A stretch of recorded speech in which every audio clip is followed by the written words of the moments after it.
maintenant à Monsieur Daniel Overlo, recteur de l'Académie de Créteil, de bien venir sur scène. Bonjour à toutes et à tous.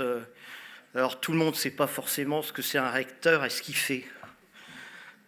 Moi, je me considère comme le premier chef d'entreprise sur les 3 départements de l'Académie. À savoir que ce que je représente, c'est une entreprise de technologie invisible. Cette technologie invisible, c'est quoi? C'est de la fabrication d'intelligence et de compétences. C'est ça mon métier. Et mon métier, eh bien, je le réalise au travers de 84 000 personnels et d'un budget de 5 milliards d'euros. Voilà ce que ça représente, l'éducation nationale dans l'Académie de Créteil.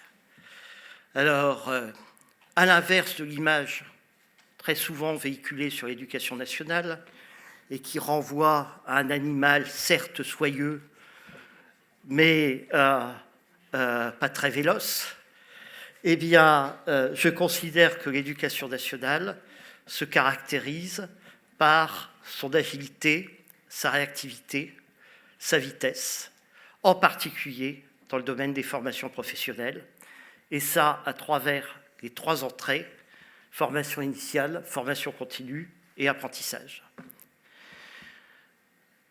Alors, je suis très content d'être là, parce que au début de ce projet de campus, eh bien, il y a eu quelques personnes, et Jean-Luc Dubois-Randé n'est pas là, mais il était au départ du projet. Je me souviens d'avoir été avec lui. Je me souviens d'avoir été à des oraux de PIA, parfois un peu compliqués sur le sujet. Mais l'essentiel, c'est qu'on y soit arrivé. Et alors, c'est bien qu'on y soit arrivé. Pourquoi? Parce que c'est exactement l'outil qu'il faut au moment qu'il faut. Il y a un mois est sorti un rapport extrêmement intéressant de France Stratégie et de la DARES qui s'appelle « Métiers en 2030 ».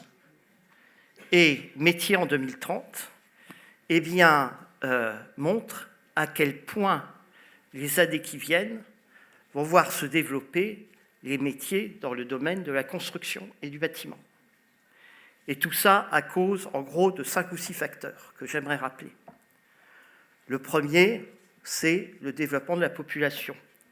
Et Dieu sait si cette partie de la Seine-et-Marne est concernée le long de l'autoroute A4.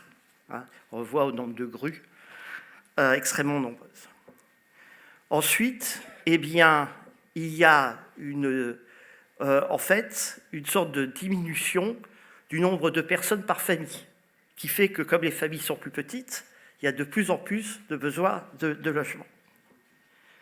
Ensuite, eh bien, le 3e facteur, c'est la reprise de l'investissement.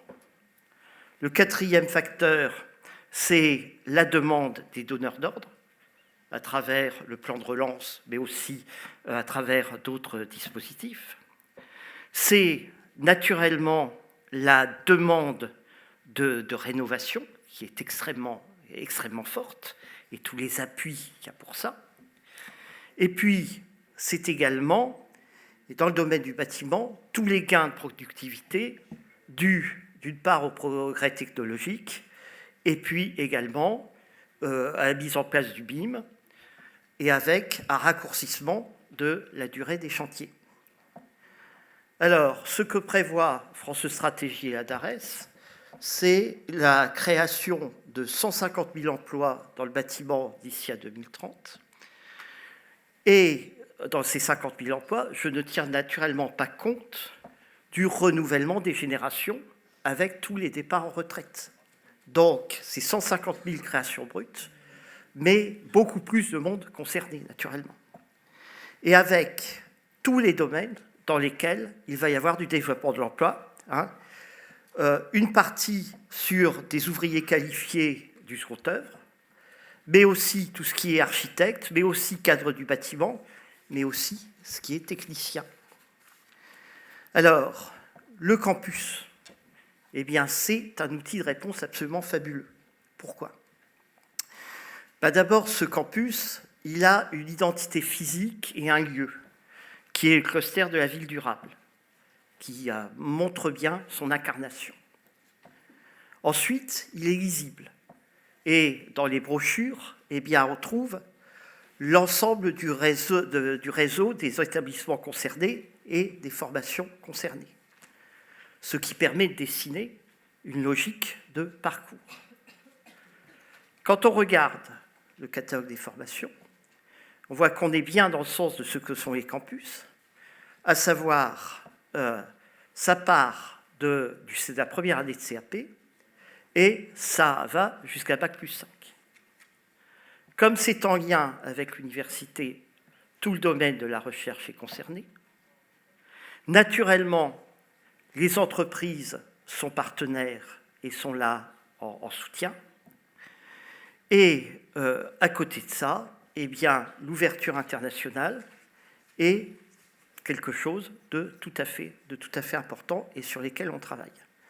Donc, le campus est aujourd'hui la force de frappe qui va permettre de répondre aux besoins d'emploi et de formation tels qu'ils sont décrits dans le rapport que je citais tout à l'heure. Mais tout ça, et je suis content de le dire, repose sur un certain nombre de valeurs. Des valeurs humaines, parce que le travail de la coopération, dans la coopération et la collaboration est essentiel à la réussite dans le bâtiment. Naturellement, des valeurs portant sur l'environnement et le développement durable, sur l'excellence, et puis naturellement sur l'innovation, ce qu'on pourrait appeler donc avec ces 4 mots le H2EI. Donc je pense que cette réunion de cet après-midi, c'est en fait une sorte de concept fondateur qui réunit tous les participants de ce campus pour lui donner du sens. Et donc, cet après-midi, elle va nous permettre de nous enrichir collectivement. Merci beaucoup. Merci, Monsieur Overlot.